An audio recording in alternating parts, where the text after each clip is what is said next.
So hi everybody, I'm going to give you a quick demo showing you what it looks like to have a DDP and a tape library and P5 driving it and doing a simple backup and a restore. So we're going to see all of that over the next 5 or 6 minutes. So here's the DDP. We have this test volume connected over here. Elvin mentioned that the connecting a volume via Ethernet is as simple as basically taking the volume, pointing it at the workstation, and then just waiting for the volume to pop up on the desktop. And there it is, there's our test volume. So we have some data on here that we're going to back up in a minute. So from here, we have a button directly in the DDP interface down here, which will take us to the P5 login. So Archiware has its own web interface, and whilst I just log in, so we're going to go. Unfortunately, I can't multitask, so I have to stop talking when I type. So this is what the P5 web UI looks like, and we're going to be concentrating on backup today. All I'm using here is the installed P5 with an additional license for some slots, because what we're doing here is we're driving a quantum 8-slot small, in this case LTO5 tape library with 8 slots. This is already added, but to add a tape library to Archiware, you simply click on New Tape Library, say Next, and we automatically locate and list all of the tape hardware that's attached to the PC, to the Mac, to the Linux machine, to the DDP, and you just go through a couple of steps there to add the thing in. Once you've got a tape library added, what we do is we create a pool, and a pool is a target of tape storage that you can point your backup at. So you see we have a pool here called Tape Backup, has 1 tape inside of it, which is giving us 1.5 terabytes of capacity. Now within the pool, we can do clever things that Mark alluded to, like cloning. So we can say anything that we write to this pool, we want to have it cloned across 2 LTO tapes. Of course, this requires 2 drives, either both in the tape library or standalone drives. And then what we'll do is we'll put a tape in each drive, and we'll write data redundantly, so you always have 2 copies of it. So you can have a tape fail, and you don't lose any of your data because you have the other tape and you make a fresh copy of it, and so on. This is more used for archiving, not so much for backup. But with backup, what's really useful is using the tape drives if you have 2 or more in parallel. So by increasing the number of tape drives allocated to a data stream, you double and treble and quadruple the throughput. So if you take the speed of an LTO6, if I just show you a little table of data about LTO that I just pulled out of Wikipedia, look at LTO6, which is the current generation. It runs at 160, sorry, LTO7 is the current generation, runs at 300 megabytes a second, right? So 300 megabytes a second, and then use 2 drives, and now you have 600 megabytes a second. So now you can back up some extremely fast SSD storage, maybe in your DDP, incredibly quickly. So petabytes of backup becomes possible as you use the parallelization options in here. So I'm just going to close that down. So I've already labeled a volume. So we have 1 tape volume and 3 disks. So these top 3 are disk volumes, and this one is a tape, which currently resides in slot 3 of the quantum tape library. So what we do if we want to do a backup is we go down here and we make a backup plan, which looks like this. So we have a backup plan called DDP Backup. And the backup plan at the top simply consists of a task. And in this case, the task is to back up this folder. And this folder is called Backup This. And it's located on the test volume over here. So I'll just show you where that is in the Finder. So in Sync Webinar, we have a folder called Backup This. And in there we have a movie. A good English piece of drama there, Downton Abbey, and we have some PNG files. So there's 4 things in that folder that we're going to back up. If we want to add other backup sources, we just click in here, and we get a very friendly file browser that lets me go pick up different folder to back up. So maybe we want to back up this folder as well. I'm just going to take that one back out there for now. Down at the bottom, I've got a filter. So with this, I could maybe write a little file filter to exclude certain file types.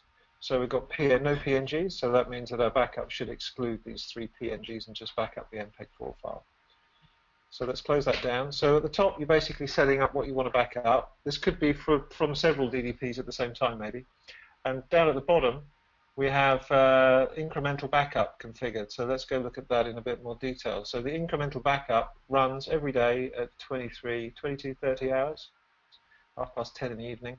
And it basically backs up to this tape backup pool that I showed you earlier that has the one tape in it.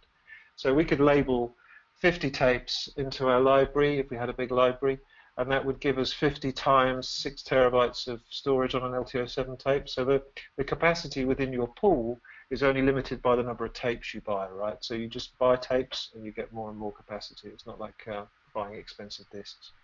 So the incremental backup's going to run every day. If we wanted to, we could say I'll do a full backup every month on the first Friday or whatever, but for the purposes of the demo, we're just going to run a simple incremental backup. In fact, no, let's change that and make it a full backup. So, saving that. So here's our backup plan. It's now ready to go. There's some additional stuff around the backup, like how long do we retain the data for before we start to recycle tapes, because you may want to just keep recycling tapes and reuse tapes so you don't have to keep buying more and more tapes, etc. So we have the concept of a job monitor in Archiware, and if we just flick to the job monitor window, what this is it shows me jobs which have run recently, which are the ones at the bottom. At the top, it shows me jobs which are going to run, including our full backup that's going to run at 22:30 this evening. So if we start that one now, we will see some information on the screen about what's actually happening. So what happens is we figure that we are writing to our backup pool, which has the volume tape in slot 3 of the library. So the first thing that happens is that the tape gets transported from the slot to the drive. This is an LTO5 drive. And when that's done, we will back up the movie file. Let's just watch that run for a minute. So any jobs which are completed, like the one that we ran this morning, go down to the bottom. And of course, you can double click in here and you can see exactly what happened, what files were saved, which tape they got written to, and so on. And of course, once the backup is complete, then you need some mechanism of being able to browse and search for what is already on the tapes and recover things. So if you have a disaster, maybe you're looking to recover the entire DDP storage back from a bunch of tapes, or maybe you just deleted a file or made a bad change and you need to recover a file from how it was a couple of days ago. So both of these things are possible with backup. So if we just flick over to the restore window over here, just to show you what this looks like, I'm just going to keep this window here visible so we can see when the tape gets into the drive and we can see it actually doing the backup. Under restore, we can elect to choose to restore from the backup. You can see here this copy of P5 has been backing up various different machines, but it's the local storage in the DDP that we're interested here. And then at this point, I could maybe do a search. So I could search for something containing down, and then I see some backups of that file. Just flicking back to the monitor, you can see now that the tape is being positioned to the end of data, which is where we need to be to add additional data to this tape. And now you can see that the file is being saved. It's about 1 gigabyte, and at 30 megaseconds, we're only talking about a few seconds worth of time to save that file to the tape. So that's almost done. So it's finished. So the next thing that happens is we just get some updating of our indexes on disk so that we can recover that file later. So back in the index here, you can see that this Downton Abbey movie was backed up on these 2 dates a few days ago. And so I could, at this point, I could say I want to restore this one. Or I could come out of search and I could just browse the file system. So here's the test volume on the DDP, here's the sync webinar folder, here's the folder that we backed up, and here's the file inside the folder. And what we can then do is if we wanted to maybe restore this back to the version of the file from a couple of days ago, in this menu here we can browse all of the snapshots that we created each time the backup ran. Or we can go in more detail and see a longer list and see the different pools and the volumes that the files were saved to. So maybe one wanted to recover the file as it was this morning or on the 8th of July. So If we chose to recover this one here, we simply say restore to, or maybe we're restoring several things, so we use the restore to selection. So this is basically creating a little basket where we can add several different files that maybe we want to restore at the same time. And then we click on restore to. Here we get to choose whether we restore back to the original location, or maybe we want to put it in a different place. So just to show you how quick this is, you'll also notice that the index didn't contain any of the PNG files because we filtered those out. Excuse me. So I'm just going to delete the file before we restore it, so you can actually see that the file does come back from the tape. So now the backup this folder has the PNGs, and I'm going to tell P5 to restore the file. First of all, it's going to tell me that the file is online in the library, Quantum. So we know which tape it needs, and we know that that tape is available right now. And then we just run the job, and the job comes back into the job monitor, sits there, and the process to restore will just be to put the tape in the drive, put the file on the disk, put the tape back in the slot, and we're done. So really, I've pretty much shown you everything that you need to do to set up sophisticated tape backup from P storage to tape, which is the best way to do a backup. And of course, tapes, because they're small cartridges, you can take them off site easily enough. Have an on-site backup and an off-site backup, rotate the tapes, and so on.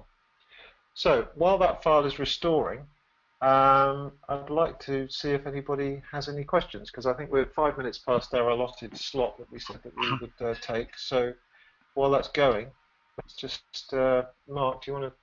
Yeah, thank you, David.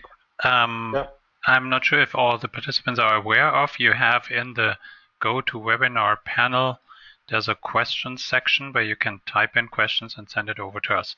I think somebody sent some in here already. And one is, can P5 Backup save other data sources, business data, other than the DDP? Yes, of course, that's possible. So you can use it to have your whole company or the whole production or the whole department covered. Let me just answer that as well by saying that within the backup you have clients. Each one of these clients, other than localhost, is a machine on the LAN. So Betty Boop is another Mac here, and we identify it by its IP address. We provide authentication, and once you've got the client added in, then you can add that client into your backup and start backing up data from your mail server, from your database server, from whatever else you want to back up from. Whilst I'm talking, actually, that file is just restoring now, so we should see the file appear in this window as it gets read back from tape at each second. Back to you, Mark. Then there is one question coming in here. Can I choose to archive or backup media by type, for example, backup only MXF files? Absolutely, yeah. So as part of my demo, I wrote a filter that did not back up these PNG files, just as an example of how that worked. So what that filter looks like is, if we go over here to the advanced bit and look in file filters, this is where my no PNGs filter sits, and you can see here it's configured where the file ends with PNG, and it's in the exclude box here. So if I were to adjust this slightly and add it to the top box, then what happens is we're only going to back up PNG files. So now the opposite happens. So therefore, if you do a backup of just MXF and write a filter that matches, then you'll get exactly what you just specified. Back to you, Mark. Yeah. So that was one question. There is another one about can backup and archive use the same physical tape library? Yes, they can. So P5 Backup and P5 Archive, that will be shown in 2 weeks in the webinar, can share the same tape library. And additionally, you can have multiple backups, multiple backup plans, plus multiple archive plans. So you can have a very sophisticated setup that takes care of several data management policies. So where you want to have a specific server maybe just backed up once a week, or another one that has to be backed up twice a day, and they can all use the same physical tape library hardware and share cost in that way as well. And I think now we got the file back, so David wants to show that he actually restored the file. Here's our period drama. Back again. Okay. Looks good. Okay, any more questions?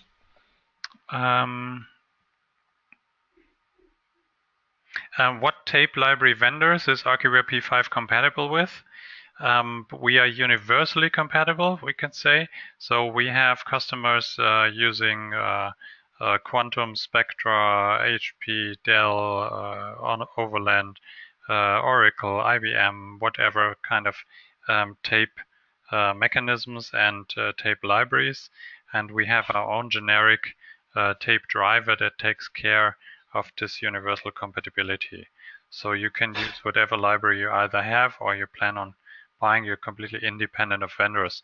And the big advantage of LTO is that all the tapes that are written with one tape mechanism are fully compatible with another one. So you can switch your library from, let's say, HP to IBM or the other way around anytime you want. Great. So in case you have any more questions, it would be a good time to type it in right now in the questions panel.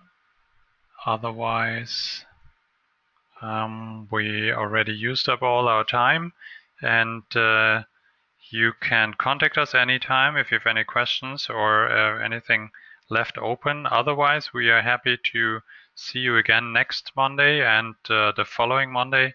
Next Monday will be about the replication P5 synchronize for replicating a DDP. And the week after that, it's going to be P5 archive, also with a short live demo. And this will give you a good impression of how to use P5 that's already pre-installed on the DDP. And so I can say thank you from my side for your time and for attending. And looking forward to hearing from you or seeing you again next Monday.